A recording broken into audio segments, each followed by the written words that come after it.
Hello everyone, हम कर रहे थे मॉडर्न हिस्ट्री और मॉडर्न हिस्ट्री में हमारा स्टार्ट हो गया था भाई यूरोपियन का आगमन, जहाँ पे हमने ये देखा कि भारत में आधुनिक इतिहास की शुरुआत 15वीं शताब्दी में क्यों मानी जाती थी, भारत को सोने की चिड़िया क्यों कहा गया, जैसे भौगोलिक खोज हुई, यूरोपीय शक्तियों का आगमन कैसे हुआ, व्यापार में साम्राज्यवाद की शुरुआत कैसे हुई, पुनर्जागरण का प्रभाव कैसे पड़ा। ठीक है, ये सब हमने कर लिया था, जहाँ पे हमने पुनर्जागरण को अच्छे से समझा था कि कैसे मिडल एज में यूरोपियंस के लिए डार्क एज क्यों बोला गया, इटली क्यों बना पुनर्जागरण का जन्म स्थल, कंस्तुतुनिया का पतन कैसे हुआ, इन सब चीज़ों के बारे में किया हमने। तो एक चीज़ देखो, एक चीज़ समझो, कंस्तुतुनिया, इसके बारे में भी थोड़ा पढ़ना बहुत ज़रूरी है, तो इसके लिए मैं लेके आई थी नोट्स। तो देखो, कंस्तुतुनिया यानी कॉन्स्टेंटिनोपल का पतन 1453 और नए समुद्री मार्ग की खोज कैसे हुई, इसको सुनो। पहले देखो, जो ये आपका कंस्तुतुनिया ये वाला एरिया है, जिसको आज का हम इस्तांबुल बोलते हैं, इस्तांबुल, ये पहले तो यूरोप और एशिया को जोड़ता है। ठीक है, क्या करता है, यूरोप और एशिया को जोड़ता है। अगर ये यूरोप और एशिया को जोड़ रहा है, इसका मतलब ये क्या है, हमारा सिल्क रूट और जो हमारे मसाले था यहाँ पे, इसका ये क्या है, व्यापारिक केंद्र था। और ये ब्लैक सागर और भूमध्य सागर के भी बीच में पड़ता है। व्यापार पर यहाँ पर काफ़ी टोल टैक्स लिया जाता था, और इसको हम क्या कहते थे, इसको हम कहते थे यूरोप का द्वार। क्या कहते थे इसको, हम यूरोप का द्वार कहते थे। यहाँ पे ओटोमन तुर्कों ने हमला किया था। किन्होंने हमला किया था, ओटोमन ने जब यहाँ पे हमला किया, और ओटोमन तुर्क जिन्होंने अपने साम्राज्य की स्थापना की थी 1299 ईस्वी में, और इनका जो संस्थापक था वो था उस्मान प्रथम। कौन था, उस्मान प्रथम। इसका उद्देश्य एक ही था कि व्यापारिक मार्गों पर अपना कब्जा करना, और इन्होंने जैसे आपका एशिया का ये जो हिस्सा था, ये वाला हिस्सा हो गया एशिया का, और आपका यूरोप का कुछ हिस्सा था, कुछ अफ्रीका का हिस्सा था, इन एरिया पे इन्होंने कब्जा कर रखा था। 1453 में क्या होता है, जो ओटोमन का सुल्तान था, इस टाइम ओटोमन के सुल्तान का नाम था मोहम्मद द्वितीय। इस मोहम्मद द्वितीय ने इस कॉन्स्टेंटिनोपल पर अटैक कर दिया, यानी कि कंस्तुतुनिया पर अटैक कर दिया। कब अटैक किया, 29 मई 1453 को अटैक किया। ठीक है, यहाँ पे अटैक कर दिया। तो इसका जो था, कंस्तुतुनिया का पतन क्यों हुआ, व्यापार मार्ग अब किसके हाथों आ गया, अब ये किसके हाथों चला गया, ओटोमन के हाथे आ गया, ओटोमन तुर्क के हाथे चढ़ गया। व्यापार क्या हो गया भाई, महंगा हो गया, यूरोप संकट में आ गया, और नए समुद्री मार्ग खोजने की प्रेरणा मिली। ठीक है, तो यूरोप में नए मार्ग खोजने लगा, व्यापार महंगा हो गया था भाई, अरब और ओटोमन का नियंत्रण हो गया था, मसालों की बढ़ती मांग थी, अधिक लाभ इनके कमाने की इच्छा थी। तो यहाँ पे आप देखो फिर क्या हुआ, जो ओटोमन तुर्कों का उदय कब हुआ, और 1453 की घटना घटित होने के बाद देखो, जैसे ये कंस्तुतुनिया था, यहाँ से ये व्यापार करते थे। देखो, इनके दो व्यापार थे, स्थल मार्ग, यहाँ से ये कंस्तुतुनिया से अफगानिस्तान में बगदाद, फिर इनका आ जाता था ईरान, फिर आ जाता था काबुल, काबुल के बाद पहुंचते थे ये भारत। ठीक है, फिर यहाँ पर इनका समुद्र मार्ग स्टार्ट हो जाता था, यहाँ से अरब सागर से भूमध्य सागर से ऐसे जाते हुए ये यूरोप जाते थे। तो अब इनके दिमाग में क्या आई कि भाई क्यों ना हम ऐसा समुद्री मार्ग बना ले, या ऐसा रास्ता अपना ले, ना तो हमें यहाँ टैक्स देना पड़े, ना हमें यहाँ पर टैक्स देना पड़े अरबों को, क्यों ना हम यहाँ से ऐसे पहुँच के भारत की तरफ चल दें। तो यहाँ से सारी कहानी स्टार्ट हुई थी। तो देखो, 1299 में क्या हुआ, ओटोमन साम्राज्य की स्थापना हुई। 1453 में आपके कंस्तुतुनिया का पतन हो गया। 1488 में बैर्थोलोम्यू डियाज ने केप ऑफ गुड होप, जो आपका दक्षिण अफ्रीका का दक्षिण छोर है, उसको ढूंढ निकाला था। 1492 में कोलंबस क्या हुआ था, अमेरिका पहुंच गया था। 1498 में वास्को डी गामा भारत पहुंचा। तो 1453 में रास्ता बंद, तो समुद्र की ओर प्रस्थान करना स्टार्ट कर दिया। ठीक है, मार्ग बंद हुआ, व्यापार महंगा हुआ, तो नया मार्ग खोजा गया और भारत से सीधा व्यापार शुरू किया गया। तो यहाँ पे ये चीज़ था, मेरे को ये आपको समझाना था थोड़ा। और एक चीज़ और समझानी थी इसके साथ ही मुझे, अगर मैंने वो बनाई है तो मैं लेट मी चेक।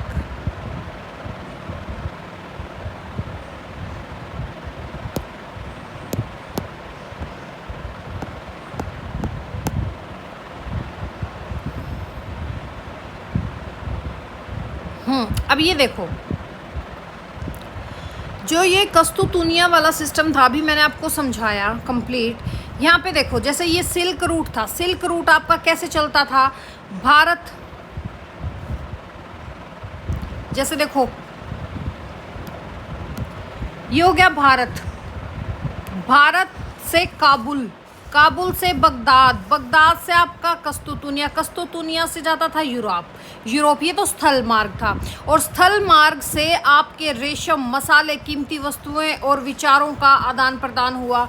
और समुद्री मार्ग जैसे आपका देखो, ये वेनिस था, वेनिस इटली का पार्ट था, यहाँ पे ये मेन अड्डा बना हुआ था, मेन रूट था, यहीं से जाता था आपका यूरोप में, भूमध्य सागर, मिस्र और इन सब चीज़ों में घूम के अरब, अरब से फिर सूरत तक, सूरत से कालीकट, ऐसे चलता था। तो जो ये समुद्री मार्ग है, यहाँ से मसालों और अन्य वस्तुओं को व्यापार का उपयोग होता था। और यहाँ पर अरब व्यापारी इसमें महत्वपूर्ण भूमिका निभा रहे थे, यहाँ के लोग। तो देखो क्या हुआ था, अरब व्यापारियों की भूमिका क्या रही, भारत में मसाले, वस्त्र, नील आदि को ये ले जाते थे और मिस्र के रास्ते वेनिस और जिनेवा पहुंचाते थे इटली में, और यूरोप में ऊंचे दामों में बेचते थे। समुद्री मार्ग और मानसूनी हवाओं का ज्ञान इन्हें हो गया था, इनसे अरब व्यापार का एक अधिकार हो गया था। और वेनिस और जेनाओ का महत्व क्यों बढ़ा, क्योंकि ये इटली के दोनों प्रमुख शहर थे, ये व्यापार के केंद्र बन चुके थे। पूर्वी देशों के साथ व्यापार का नियंत्रण इन्हीं के हाथ में था और अरब से सामान खरीदकर पूरे यूरोप में महंगे दामों पर बेचते थे। यूरोप अन्य देशों पर निर्भर था, वो एक मध्यस्थ, ये कहते हैं ना कि किसी मिडल के सहारे, मीडिएटर के सहारे अपना व्यापार करना, ये वो काम कर रहे थे। फिर यूरोप भारत तक सीधे क्यों पहुंचना चाहता था, पहली बात तो महंगा व्यापार था, कई हाथों से होकर जाने पर सामान महंगा हो जाता था। अरब व्यापारियों का भाई एकाधिकार था, वे मार्ग नियंत्रण करते थे। इटली, वेनिस, जिनेवा का आपके स्थल मार्ग पर, सिल्क रूट पर कब्जा हो गया था, यूरोप पर नियंत्रण करने लगे थे। मसालों की भारी मांग थी यूरोप में मसाला बहुत आवश्यक हो गया था, क्योंकि ये चिकन विकन ज़्यादा खाते थे भाई, अधिक लाभ, सीधे व्यापार करने पर अधिक फ़ायदा होगा, इसीलिए ये आए थे। तो ये चीज़ आप समझ गए मानचित्र से भाई, सिल्क रूट और ये रूट कौन सा था, अच्छे से आपको मैंने समझा दिया कि भाई यहाँ पे केप ऑफ गुड होप आपका समुद्री, उसका दक्षिण हिस्सा था। फिर कॉन्स्टेंटिनोपल का महत्व था भाई, यूरोप और एशिया के बीच का प्रवेश द्वार था, सिल्क रूट और समुद्री व्यापार का प्रमुख केंद्र था, मसालों पर टैक्स का मुख्य मार्ग था, और इसको हम क्या बोलते हैं, गेटवे ऑफ यूरोप। 1453 में ओटोमन तुर्कों में जो इनके थे मोहम्मद द्वितीय, इन्होंने इन पर अटैक कर दिया और बीजास्टीन साम्राज्य का क्या हो गया भाई, अंत हो गया। बीजास्टीन साम्राज्य, कस्तूतुनिया और कॉन्स्टेंटिनोपल एक ही है। यह घटना इतिहास में कॉन्स्टेंटिनोपल का पतन कहलाती है। परिणाम क्या हुआ, यूरोप एशिया व्यापार मार्ग बंद हो गया, व्यापार महंगा हो गया, यूरोप में संकट उत्पन्न हुआ, यूरोप में नए समुद्री मार्ग खोजने का निर्णय लिया और यही घटना समुद्री खोजों की शुरुआत का कारण बनी। फिर देखो, जैसे आपका ये घटनाएं हैं, ये तो आपने कर ली कि भाई कॉन्स्टेंटिनोपल आज क्या है, जो आपका इस्तांबुल तुर्की है वो है। 1453 में ये सब चीज़ मैं आपको समझा चुकी हूँ, ठीक है। तो अब देखिए, आज हम करते हैं फिर अपनी शुरुआत। आज हम पुनर्जागरण हमने कंप्लीट कर लिया था। आज हम किसकी बात करेंगे, आज हम बात करेंगे धर्म सुधार की। आज हम किसकी बात करेंगे भाई, धर्म सुधार।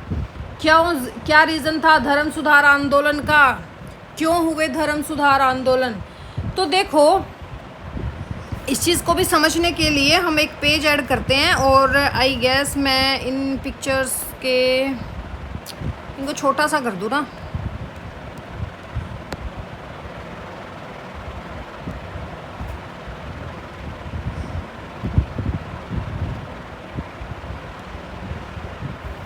छोटा सा करके कोने में डाल देते हैं।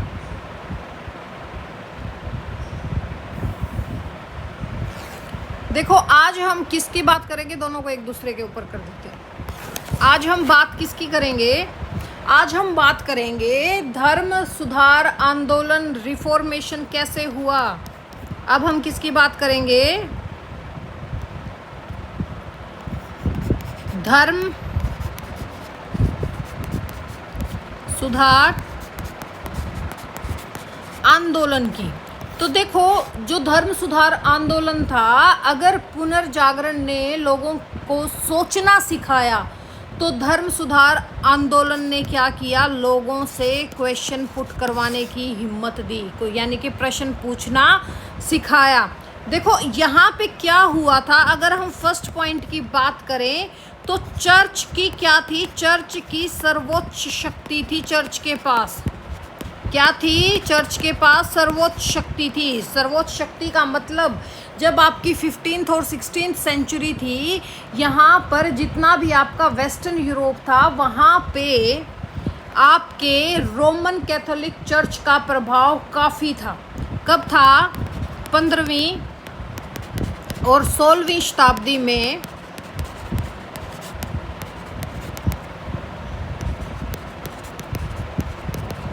पूरे पश्चिमी यूरोप में रोमन कैथोलिक चर्च का बहुत प्रभाव था, काफ़ी प्रभाव था। ठीक है, उस समय लोग क्या मानते थे कि ईश्वर तक पहुंचने का रास्ता सिर्फ क्या है? आपका चर्च है। और ये लोग पोप को ईश्वर का दर्जा देते थे। पोप को क्या कहते थे? कि ये ईश्वर का प्रतिनिधि है और चर्च जो कहे वही अंतिम सत्य होगा, सत्य होगा।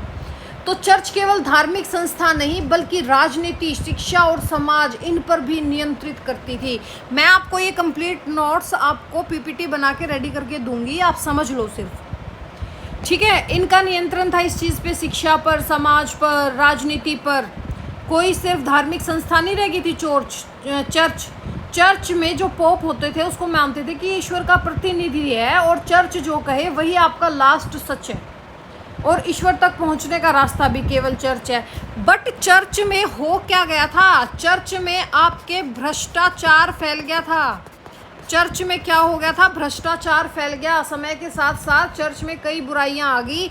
जैसे भ्रष्टाचार कैसे फैला? भ्रष्टाचार फैलने में सबसे पहला था आपका पाप मुक्ति पत्र। पाप मुक्ति पत्र क्या था भाई? पाप मुक्ति पत्र। पाप मुक्ति पत्र का मतलब था कि चर्च पैसे लेकर पापों की माफ़ी के प्रमाण पत्र बेचने लगा था। क्या कर रहा था? चर्च रिश्वत ले रहा था कि और पापों की माफ़ी के प्रमाण पत्र बेचने लगा था। लोगों से क्या कहा जाता था? लोगों से कहा जाता था यदि आप ये पत्र खरीद लोगे तो तुम्हारे पाप माफ़ हो जाएंगे और तुम्हें स्वर्ग मिलेगा। तो ये भ्रष्टाचार है। अब मैं कह रही हूँ लो मेरे से प्रमाण पत्र ले लो, मेरे को 1 लाख रुपए दे दो, आपके पाप मुक्त हो जाओगे, स्वर्ग मिल जाएगा। किसी ने देखा है स्वर्ग? किसी ने देखा है नर्क? तो यहाँ पे ये क्या हुआ? ये पाप मुक्ति पत्र क्या बोल रहा था कि पापों की माफ़ी के प्रमाण पत्र यहाँ पे बेचने स्टार्ट हो गए थे। यदि आप ये पत्र खरीद लोगे तो तुम्हारे पाप माफ़ हो जाएंगे और तुम्हें स्वर्ग मिलेगा। गरीब लोग अपनी जमा पूंजी तक दे देते थे भाई। वही हाल है जो आज के दिन हमारे भारत में हो रहा है। ठीक है, चाहे वो रात को खाना खा के सोए ना सोए, मंदिर में जाके 10 रुपये जरूर दान करके आएंगे और फिर राम मंदिर में जैसे चोरी होती है वैसे उनका वो पैसा भी लूट जाता है। फिर क्या हो गया था? सेकंड, भ्रष्टाचार कैसे चल रहा था? पदों में खरीद फरोख्त चल रही थी।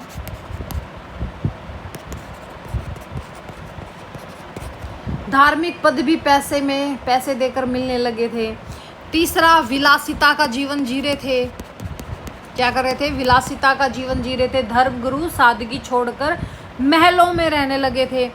फिर इसके बाद क्या हुआ? भ्रष्टाचार तो फैला, फिर उसके बाद पुनर्जागरण का प्रभाव पड़ा। अब यहाँ पे भ्रष्टाचार फैल रहा था, उसके बाद क्या हुआ भाई? जो पुनर्जागरण इटली से स्टार्ट हुआ आपका, इस टाइम पे इसका प्रभाव देखने को मिला।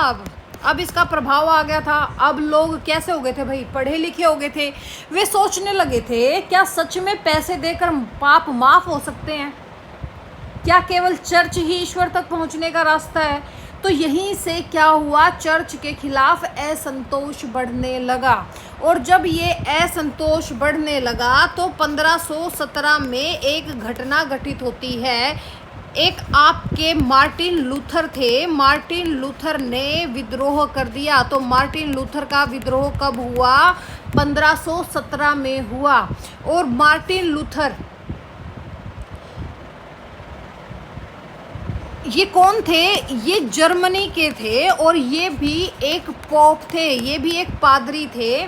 और मार्टिन लूथर ने चर्च की गलत नीतियों का विरोध करना स्टार्ट कर दिया। एक पोप होकर, एक पादरी जो मार्टिन लूथर था, इसने चर्च की गलत नीतियों का विरोध किया। मार्टिन लूथर का विद्रोह कब हुआ, 1517 में। कहाँ से थे ये, जर्मनी से थे। और 1517 में ही इन्होंने 95 थीसिस दस्तावेज जारी किए। ठीक है, इन्होंने क्या कहा है इन दस्तावेजों में कि पापों की माफ़ी पैसे से नहीं मिल सकती भाई, केवल आपकी आस्था से मुक्ति मिलती है आपको। बाइबल सबसे बड़ा प्रमाण है इस चीज़ का, ना कि चर्च की हर बात। और उन्होंने ये दस्तावेज क्या किया, चर्च के दरवाज़ों पर टांग दिए। और यहीं से घटना क्या घटी, धर्म सुधार आंदोलन की शुरुआत यहीं से मानी जाती है, मार्टिन लूथर के विद्रोह से। फिर यहाँ पे आपके छापा खानों की भी भूमिका हुई, जैसे आपके गुटनबर्ग में छापा खाने की वजह से जो मार्टिन लूथर थे, इनके विचार तेजी से यूरोप में फैल गए भाई। अगर छापा खाना न होता तो शायद यह आंदोलन इतना बड़ा ना बनता, क्योंकि बाइबल की बुक छपने लगी काफ़ी तादाद में और लोगों तक पहुँचने लगी। फिर क्या हुआ, फिर जो प्रोटेस्ट धर्म का जन्म हुआ, किसका जन्म हुआ, प्रोटेस्टेंट का जन्म हुआ। जो लोग चर्च का विरोध कर रहे थे उनका जन्म हुआ। अब किनका जन्म हो गया था, अब जन्म हो गया था आपके प्रोटेस्टेंट धर्म का जन्म। ये क्या होता है, प्रोटेस्टेंट, ये क्या होता है, ये होता है आपका जो लोग चर्च का विरोध करते थे, प्रोटेस्ट करना। ठीक है, अब यहाँ पे क्या हुआ, जब इसका जन्म हुआ तो ईसाई संप्रदाय बन गया। कई धीरे धीरे कई नए ईसाई संप्रदाय बने। जो ये ईसाई संप्रदाय बने, कौन कौन से ईसाई संप्रदाय बने, जैसे आपका लूथरन था, जैसे आपका कैल्विनिस्ट था,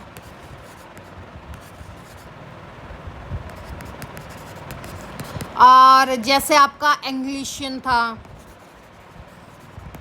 ये आपके क्या बने, ईसाई संप्रदाय बन गए। अब यूरोप में कैथोलिक नहीं रहा अकेला, अब यूरोप में कैथोलिक अकेले का कब्जा नहीं रहा, अब इन तीनों ने भी अपने संप्रदाय बनाए। अब यहाँ पे क्या हुआ, कैथोलिक सुधार हुआ। क्या हुआ, कैथोलिक सुधार। कैथोलिक चर्च ने भी अपनी गलतियाँ सुधारने की कोशिश की, भ्रष्टाचार को कम करने का प्रयास किया, शिक्षा पर ध्यान दिया और नए धार्मिक संगठन भी बनाए। फिर देखो धर्म सुधार आंदोलन का परिणाम क्या निकला भाई, चर्च की शक्ति कम होगी, नए ईसाई संप्रदाय बने, जैसे लूथरन था, कैल्विनिस्ट था, एंग्लिशियन था, धार्मिक स्वतंत्रता बढ़ी। अगर हम पॉलिटिकल रिजल्ट की बात करें तो राजाओं की शक्ति बढ़ गई, पोप का राजनीतिक प्रभाव भी घट गया। सामाजिक परिणाम की बात करें तो शिक्षा का विस्तार हुआ, लोग स्वयं बाइबल पढ़ने लगे, तर्क और स्वतंत्र सोच को बढ़ावा मिला। आर्थिक परिणाम क्या निकले इसके, व्यापार और पूंजीवाद के विकास को गति मिली, यूरोप में नए व्यापारिक वर्ग का उदय हुआ। अगर हम इसको भारत से रिलेट करें, अब ये तो आपको यूरोप की कहानी समझ में आ गई। अब हम अगर भारत से इस चीज़ को रिलेट करें तो धर्म सुधार आंदोलन के बाद यूरोप में प्रतिस्पर्धा बढ़ गई भाई, कंपटीशन बढ़ गया, नए देशों ने समुद्री व्यापार बढ़ाया, एशिया और भारत तक पहुंचने की होड़ तेज हो गई। और इसी सब प्रोसेस में आगे चलकर यूरोपियन कंपनियां और फिर ब्रिटिश शासन के लिए रास्ता साफ हो गया था। तो क्या था धर्म सुधार आंदोलन में भाई, चर्च में भ्रष्टाचार हो रहा था, पुनर्जागरण से जागरूकता आई, मार्टिन लूथर ने विद्रोह किया 1517 में, प्रोटेस्टेंट धर्म चले, चर्च सुधार हुआ और आधुनिक यूरोप की क्या हुई, स्टार्टिंग हुई। और मार्टिन लूथर ने कितने वो प्रकाशित किए थे थीसिस, 95 थीसिस प्रकाशित किए थे। और मार्टिन लूथर को क्या बोला जाता है? मार्टिन लूथर को बोला जाता है फादर ऑफ रिफॉर्मेशन, यानी कि धर्म सुधार आंदोलन के पितामह या जुनक कह दो।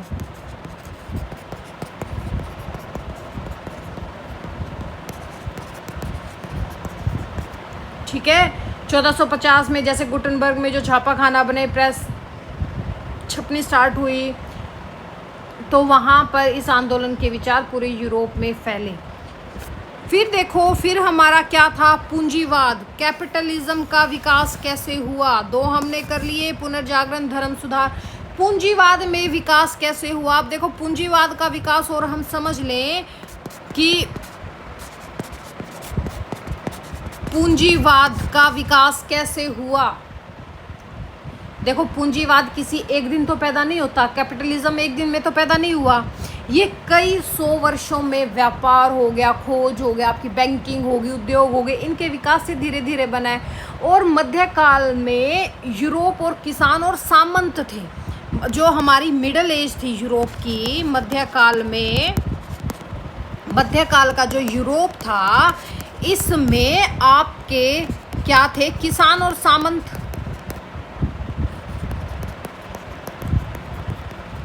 अब इन चीज़ों को समझो। जो आपके मध्यकाल के यूरोप के किसान और सामंत थे, जब आपकी 5 से 15वीं शताब्दी में यूरोप में क्या था? यूरोप में आपका सामंतवाद था। क्या था? सामंतवाद, यानी कि फ्यूडलिज्म। सामंत समाज क्या था? समाज 3 भागों में बटा हुआ था। किन भागों में बटा हुआ था? समाज 3 भागों में बटा हुआ था। एक तो राजा, एक आपका सामंत, और एक आपका किसान। इन 3 भागों में बटा हुआ था। सामंत मतलब जो आपके जमींदार होते हैं, ठीक है। क्या होता था? किसान तो बेचारा अपने खेती करता था। सामंत क्या होते थे? ये जमीन के मालिक होते थे। और व्यापार बहुत कम था, लोग अपनी ज़रूरत की चीज़ें ही बना लेते थे, यानी पैसा नहीं था, ज़मीन सबसे बड़ी ताकत थी। फिर क्या हो गया भाई? व्यापार बढ़ने लगा। 11वीं से 13वीं शताब्दी में यूरोप और एशिया के बीच में व्यापार बढ़ा। और यूरोप को भारत और चीन से क्या चाहिए थे? जैसे मसाले हो गए, रेशम हो गया, सूती कपड़ा हो गया, परफ्यूम हो गया, कीमती पत्थर हो गए। और व्यापारियों ने इन चीज़ों को बेचकर खूब पैसा कमाना शुरू किया। अब पहली बार व्यापारी वर्ग, अब यहाँ पर क्या होता है? 11वीं से 13वीं सदी के बीच में, शताब्दी में, आपके जो मर्चेंट क्लास थी, मर्चेंट क्लास यानी कि जो आपका व्यापारी वर्ग था, ये क्या हो गया? ये शक्तिशाली हो गया। क्या हो गया? ये हो गया भाई आपका शक्तिशाली 11वीं से 13वीं शताब्दी में। और पुनर्जागरण और नई सोच आई। इसने लोगों को क्या सिखाया? कि धन कमाना गलत नहीं है, मेहनत और व्यापार से समृद्धि प्राप्त की जा सकती है। अब लोग केवल खेती नहीं बल्कि व्यापार और उद्योग में भी रुचि लेने लगे। फिर भौगोलिक खोजें हुई, जैसे आपके 1492 में कोलंबस ने अमेरिका खोजा, और जैसे 1498 में भारत को क्या खोजा भाई? भारत तक का समुद्री रास्ता खोजा, वास्को दी गामा भारत पहुंचा। अब यूरोप का सीधा व्यापार एशिया, अफ्रीका और अमेरिका से होने लगा। अब यूरोप का जो व्यापार था वो अफ्रीका, एशिया, अफ्रीका और अमेरिका से होने लगा, और व्यापार कई गुना बढ़ा। सोना चांदी और धन की बाढ़ आ गई। ये लोग क्या करते थे? ये आपका अमेरिका है, ये आपका यूरोप है, और ये आपका एशिया हो गया, यानी कि यहाँ पे लगा लो हमारा भारत हो गया। ये लोग यहाँ से सोना वगैरह लेके आते, सोना चांदी लेके चले गए। यहाँ से ये मसाले यहाँ लेके जाते और सोना चांदी यहाँ दे के जाते। तो अमेरिका से क्या हुआ? अमेरिका से ये लोग सोना चांदी लेके आते थे, ठीक है, आने लगे, और व्यापारियों के पास अब पूंजी जमा होने लगी। और यही पूंजी क्या बनी? आपकी कैपिटलिज्म का बेस बनी। फिर जैसे बैंक और शेयर्स आ गए। इतना बड़ा व्यापार अकेला व्यापारी तो कर नहीं सकता, इसके लिए आपके बैंक बने, लोन मिलने लगे, पार्टनरशिप स्टार्ट हुई, संयुक्त पूंजी वाली कंपनियां बनी। जैसे फॉर एग्जांपल, जैसे आपकी 1600 में आपकी ब्रिटिश ईस्ट इंडिया कंपनी बनी। 1602 में जैसे आपकी डच ईस्ट इंडिया कंपनी बनी। ये बन गई थी। अब हजारों लोग मिलकर व्यापार में पैसा लगाने लगे थे भाई। फिर बात किसकी आती है? उपनिवेशवाद की। बात किसकी आ गई? उपनिवेशवाद की। जो उपनिवेशवाद था, यहाँ यूरोप ने एशिया, अफ्रीका, अमेरिका में अपने क्या बनाए? उपनिवेश बनाए। यूरोप ने क्या किया? यूरोप ने एशिया, अफ्रीका और आपका अमेरिका, यहाँ पर क्या बनाए भाई? उपनिवेश बनाए। कॉलोनीज बनानी स्टार्ट कर दी, उपनिवेश बनाए। यहाँ से क्या किया इनको? यहाँ से इनको कच्चा माल प्राप्त हो रहा था। क्यों बनाए इन्होंने उपनिवेश? रीज़न क्या था? पहला रीज़न क्या था भाई? इनको सस्ता कच्चा माल चाहिए था।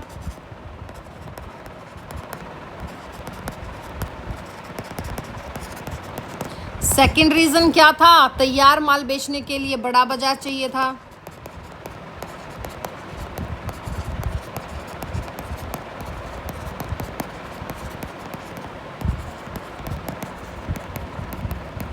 ये चाहिए था। भारत से क्या लिया इन्होंने? भारत से ये लेते थे, जैसे आपका कपास हो गया, मसाले, नील, चाय, ये लेते थे। ठीक है। फिर स्टार्ट हुई आपकी, आई औद्योगिक क्रांति यूरोप में।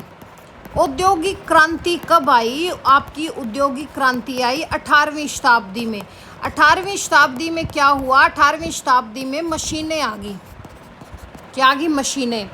अब मशीनें आ गई तो उत्पाद बढ़ा। क्या हुआ? उत्पाद बढ़ा और कई गुना बढ़ा।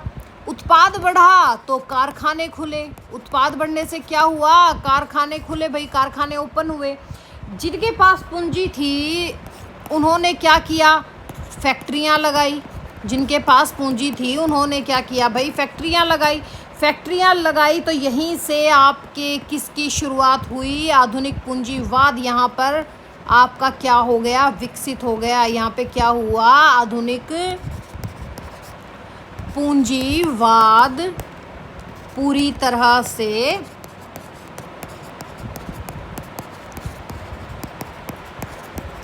विकसित हो गया। हो गया विकसित। देखो पूंजीवाद क्या है, अगर बात आ जाए कि what is the mean of capitalism, पूंजीवाद है क्या? एक ऐसी आर्थिक व्यवस्था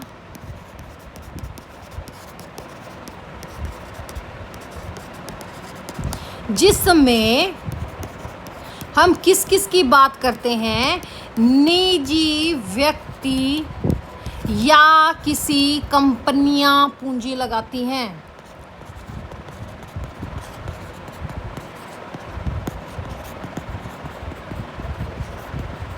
ठीक है। उत्पादन करती हैं, प्रोडक्शन करती हैं, बाजार में बेचती हैं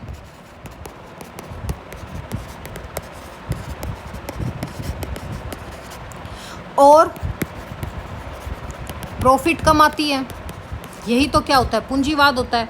पूंजीवाद में जैसे आपका निजी स्वामित्व आ गया, लाभ कमाना इनका मुख्य उद्देश्य हो गया, कंपटीशन हो गया, बाजार आधारित अर्थव्यवस्था होगी, निवेश हो गया, उद्योग और व्यापार का विकास होगा। अगर हम इसको भारत से रिलेट करें तो यूरोप में पूंजीवाद विकसित हुआ। यूरोप में पूंजीवाद अगर विकसित हुआ तो व्यापार बढ़ा, व्यापार बढ़ा तो ईस्ट इंडिया कंपनी भारत आई, ईस्ट इंडिया कंपनी भारत आई तो भारत पर अंग्रेजों का कब्जा हुआ, भारत पर अंग्रेजों का कब्जा हुआ तो भारत कच्चे माल का स्रोत और ब्रिटेन से बने माल का बाजार बन गया। समझ में आया? यानी कि बात कहाँ से चली? यहाँ पे बात चली सामंतवाद से। सामंतवाद से व्यापार तक बात चली। व्यापार में फिर पुनर्जागरण की बात, पुनर्जागरण हुआ। पुनर्जागरण से भौगोलिक खोजें हुई। भौगोलिक खोज हुई तो यहाँ से उपनिवेशवाद की स्टार्टिंग हुई। उपनिवेशवाद की स्टार्टिंग हुई तो पूंजी संचय का काम चला। पूंजी संचय का काम चला तो आपके बैंक व कंपनियां बनी, औद्योगिक क्रांति हुई और आधुनिक पूंजीवाद का जन्म हुआ।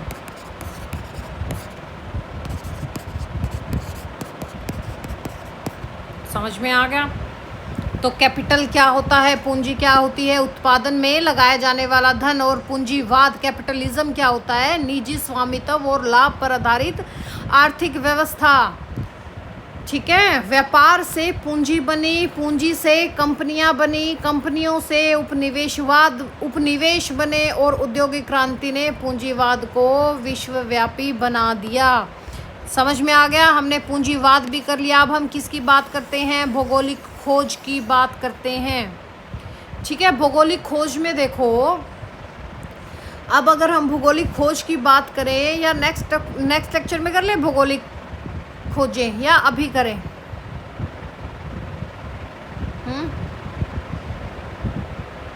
नेक्स्ट में कर लेते हैं, ज़्यादा हो जाएगा वरना ना, धीरे धीरे करते हैं थोड़ा थोड़ा। ठीक है भाई, नेक्स्ट में करेंगे अब हम भौगोलिक खोजें।